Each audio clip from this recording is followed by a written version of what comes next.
समर्थ स्वामी कृपा ज्योतिषमध्ये मी भास्कराचार्य मंजुषा जोशी आपलं हार्दिक स्वागत करते।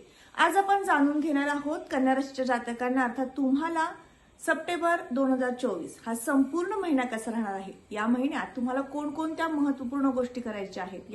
या महिन्यात 2 शुभयोग होत आहेत, ते कोणते ते समजून घेणार आहोत। त्यामुळे तुमच्या जीवनात कोणतं परिवर्तन घडू शकतं, कोणत्या बाबतीमध्ये विशेष लाभ घडू शकतात याबद्दलची सविस्तर माहिती शास्त्रोक्त पद्धतीने आणि अगदी साध्या सोप्या भाषेत मी तुमच्यापर्यंत घेऊन आलेली आहे।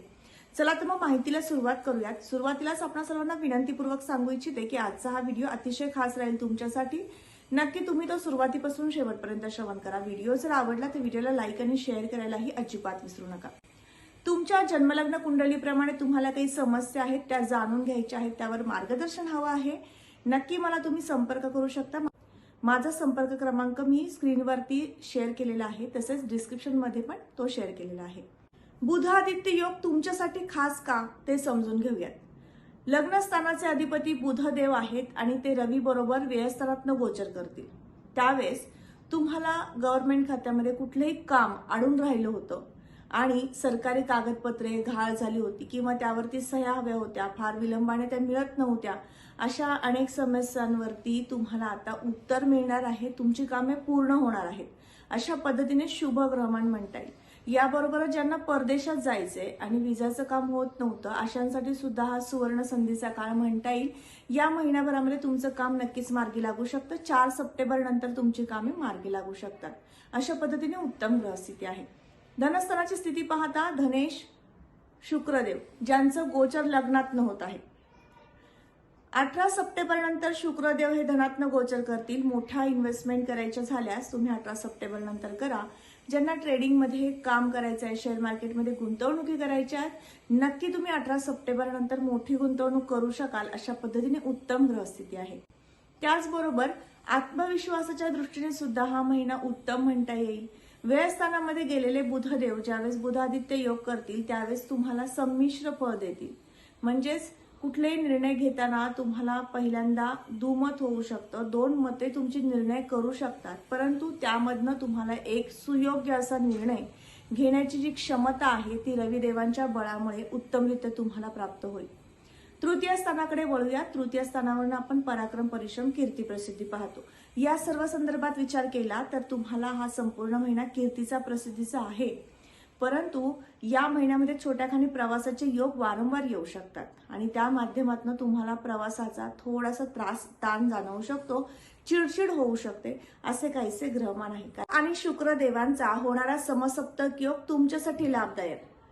शुक्रदेवांच्या कृपेने तुम्हाला नवीन आधुनिक पद्धतीचं वाहन खरेदी करण्याचे योग येऊ शकतात। त्यासाठी लागणारं भांडवल किंवा गुंतवणुकीसाठी लागणारा पैसा तुम्हाला सहज उपलब्ध होऊ शकतो, असे शुभ ग्रहमान तुम्हाला या महिन्यात आहेत।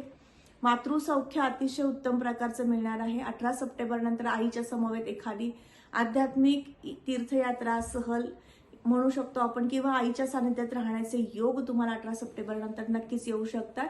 त्याचबरोबर आपण पंचम स्थानाकडे बोलूयात। राशीपत्रिकेतील 5वं घर हे अत्यंत महत्त्वपूर्ण ठरतं, कारण आपण यावरनं शिक्षण, संतती आणि प्रेम प्रणय पाहतो।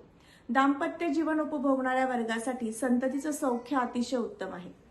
तुम्हाला या महिन्यामध्ये संततीकडनं काही ज्या अपेक्षा आहेत, काही त्यांच्याकडनं ज्या महत्वाकांक्षा तुम्ही बाळगता की यांच्याकडनं आम्हाला ही गोष्ट हवी आहे, ती गोष्ट प्राप्त करून देण्यासाठी त्यांची साथ सोबत लाभेल। अर्थात संतती सौख्याच्या दृष्टीने हा महिना उत्तमच म्हणता येईल। त्याच शिक्षणाच्या दृष्टीने विचार केला, ज्यांचं कायद्यासंदर्भातलं शिक्षण सुरू आहे, मेडिकलचं शिक्षण सुरू आहे, आयुर्वेदामध्ये तुम्ही डॉक्टरेट करत आहात, तर तुमच्यासाठी हा उत्तम कालावधी आहे। शिक्षक वृंदांसाठी सुद्धा हा महिना उत्तम आहे। या महिन्यामध्ये तुम्ही जे शिकवताय किंवा तुम्ही जे ज्ञानदानाचं कार्य करताय, हे अनमोल कार्य करताना तुम्हाला मिळणारं जे समाधान हवं आहे ते तुम्ही प्राप्त करून घेऊ शकता। प्रेम प्रणयाच्या दृष्टीने सुद्धा हा महिना उत्कृष्टच म्हणता येईल। या महिन्यामध्ये तुम्हाला किरकोळ प्रमाणात, अगदी अल्प प्रमाणामध्ये संघर्षाचा, वादाचा म्हणता येईल, पण फार मोठ्या प्रमाणात नाही। तुम्ही दोघं जण समजूतदारपणाने किंवा कुठलाही महत्त्वपूर्ण डिसिजन घेताना एकमेकांचं मत घेऊन जर नक्की केलं तर ते कार्य नक्कीच संपन्न होऊ शकतं आणि विना वादासह ते कार्य संपन्नतेकडे जाऊ शकतं। त्यामुळे या महिन्यामध्ये कम्युनिकेशन फार महत्त्वाचं ठरेल। एकमेकांची मतं घेऊन एखादा निर्णय घ्या। त्याचबरोबर सहवासाचे योग वारंवार घडून येतील। एकमेकांना भेटण्याचे, बोलण्याचे, चर्चा करण्याचे योग या महिन्यात फार मोठ्या प्रमाणात आहेत. बरोबर, खरेदी विक्रीचे ज्यांचे व्यवसाय आहेत त्यांच्यासाठी हा महिना उत्तम म्हणता येईल. शनिदेवांची तृतीय दृष्टी अष्टमावर येते, त्यामुळे अचानक एखादं काम तुमच्या हाती लागू शकते, एखादं प्रोजेक्ट हाती लागू शकतं आणि त्या माध्यमातून तुम्ही नक्कीच तुमच्या कार्याचा आढावा पुढे घेऊन जाऊ शकाल किंवा त्या कामामध्ये यश संपादन करून घेऊ शकाल. अर्थात यासाठी पेशन्स हवे, कारण तुमच्याकडे थोडीशी सहनशीलता किंवा संयम हा कमी प्रमाणात असतो. अधिक प्रमाणामध्ये उतावीळपणा करणं आवश्यक ठरणार नाही. त्या माध्यमातून तुम्हाला नाराजीचे स्वर वारंवार जाणवू शकतात. त्यामुळे सगळ्यात महत्वाची गोष्ट संयम ठेवून कुठलाही निर्णय घ्यायचा आहे आणि त्या माध्यमातून पुढे जायचं आहे. नक्कीच तुम्हाला यश मिळू शकतं. सप्तम स्थानाकडे वळूयात. सप्तम स्थानावर आपण जोडदाराचं सौख्य पाहतो. या ठिकाणी राहुदेव आहेत. राहुदेव हे 18 महिन्यांसाठी तुम्हाला सप्तमातनं गोचर करत आहेत. काही अंशी काही मतभेद होऊ शकतात, काही विषयांवरती चर्चा होऊ शकते, तो विषय वादाकडे जाऊ शकतो, असे काहीसे अल्प प्रमाणात संकेत आहेत, परंतु मोठ्या प्रमाणातील कुयोग नाहीत. घाबरण्याची अजिबात आवश्यकता नाही.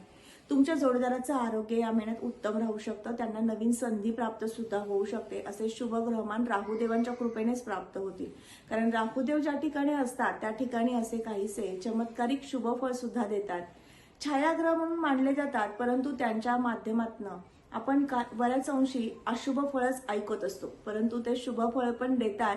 ते म्हणजे अचानक तुमच्या जीवनामध्ये एखादं चांगलं महत्वपूर्ण कार्य घडून आणतात. त्या माध्यमातून सांगू इच्छिते की व्यवसाय, नोकरी करणारा तुमचा जो जोडीदार असेल, स्त्री पुरुष वर्ग दोन्हीही, तुमच्याकडनं काहीतरी आनंददायी वार्ता तुमच्या जोडीदाराला कळणं आणि त्या माध्यमातून आनंद प्राप्त होणं असे शुभग्रहमान आहेत. भाग्यस्थानाकडे जाऊयात. भाग्यस्थानावर आपण नोकरीचे योग पाहतो, संकेत पाहतो, व्यवसायामध्ये बदल, नोकरीमध्ये परिवर्तन पाहतो. तर या ठिकाणी असणारी शुक्रदेवांची रास आणि शुक्रदेवांचं गोचर लग्नात होतंय. कन्या राशीमधनं केतुदेवांच्या सह शुक्रदेव गोचर करत आहेत 18 सप्टेंबर पर्यंत. तदनंतर ते धनात्न गोचर करतील, अर्थात तुम्हाला नोकरीमध्ये सुयश प्राप्त करून देतील, नोकरीची संधी निर्माण करून देतील. गुरुदेवांचा आणि शुक्रदेवांचा नवपंचम योग होत आहे. नक्कीच तुम्हाला हा संपूर्ण महिनाभर नोकरीसाठी प्रयत्न करायचा आहे. नक्की करा, तुम्हाला यश येऊ शकतं. नवीन मिळालेल्या नोकरीमधनं लाभ प्राप्त करून देण्यासाठी किंवा त्या ठिकाणी तुम्हाला ऍडजस्ट होण्यासाठी, तुम्हाला त्या ठिकाणचं काम समजून घेण्यासाठी हा संपूर्ण महिना मध्यम स्थिती दर्शवतो. त्यामुळे तुम्ही तुमचं काम करताना चोख आणि व्यवस्थित करा, म्हणजे तुम्हाला त्या नवीन ठिकाणी जिथे जॉब लागलेला आहे त्या जॉबमध्ये तुमचं मन रमेल आणि हळूहळू तुम्ही तिथे रुळून जाल. कुठल्याही प्रकारच्या अडचणी, अडथळे तुम्हाला तुमच्या कलिगकडनं मिळणार नाहीत. व्यवसायाच्या दृष्टीने विचार केला तर व्यवसाय स्थानामध्ये असणारी बुधदेवांची रास आणि बुधदेवांचं गोचर लाभातनं होत आहे. बुधदेव जेव्हा लाभातनं गोचर करतात त्यावेळेस व्यवसायासाठी इन्व्हेस्टमेंटचे योग आणतात. अर्थात तो शेती व्यवसाय असू देत किंवा कागद कापड संगणक क्षेत्र असू दे, प्लास्टिक, रबर या संदर्भातील व्यवसाय असू दे किंवा द्रवपदार्थ केमिकल संदर्भातील व्यवसाय असू दे, पेट्रोल तेल घाण्याचे व्यवसाय असू देत, या सर्व वर्गाला हा महिना संमिश्र म्हणता येईल. या महिन्यामध्ये लाभातनं बुधदेव गोचर करतायत, तोपर्यंत संमिश्र स्थिती आहे, अर्थात 4 सप्टेंबर पर्यंत. आणि 4 सप्टेंबर नंतर रविदेवांच्या सोबत बुधदेव येतील. त्यामुळे कागद कापड हा व्यवसाय जो आहे तो उच्च लेवलला जाऊ शकतो. त्या संदर्भात तुम्ही मोठी गुंतवणूक करू शकता. तेल घाण्याचे ज्यांचे व्यवसाय आहेत, पेट्रोल पंप ज्यांचे आहेत, त्यांच्यासाठी सुद्धा उत्तम कालावधी सुरू होत आहे. तर अशा पद्धतीने उत्तम ग्रहस्थिती निर्माण करून देणारा बुध आदित्य योग आणि शुक्रदेवांचा मालव्य योग, या दोन्ही योगांमुळे तुम्हाला हा महिना प्रचंड उत्साहाचा राहणार आहे. कुठलेही काम करताना तुम्हाला जो आत्मिक उत्साह निर्माण व्हायला हवा किंवा आत्मिक बळ हवं ते तुम्हाला प्राप्त करून देण्यासाठी लग्नस्थानाची सक्षम स्थिती म्हणता येईल. आता आपण उपासनेकडे वळूयात, कारण उपासनेची जोड तुम्हाला या महिन्यात द्यायची आहे. भाग्यस्थानामधनं गुरुदेव हर्षलयुक्त गोचर करणं म्हणजे तुम्हाला अचानक बदल घडून आणणं. तुमचं एखादं कार्य मनासारखं, मनाप्रमाणे घडून आणण्यासाठी गुरुदेव हे कृपा करतात. त्यामुळे गुरुदेवांचा जप, नामस्मरण किंवा गुरुदेवांची उपासना तुमच्याकडनं जास्तीत जास्त व्हायला हवी.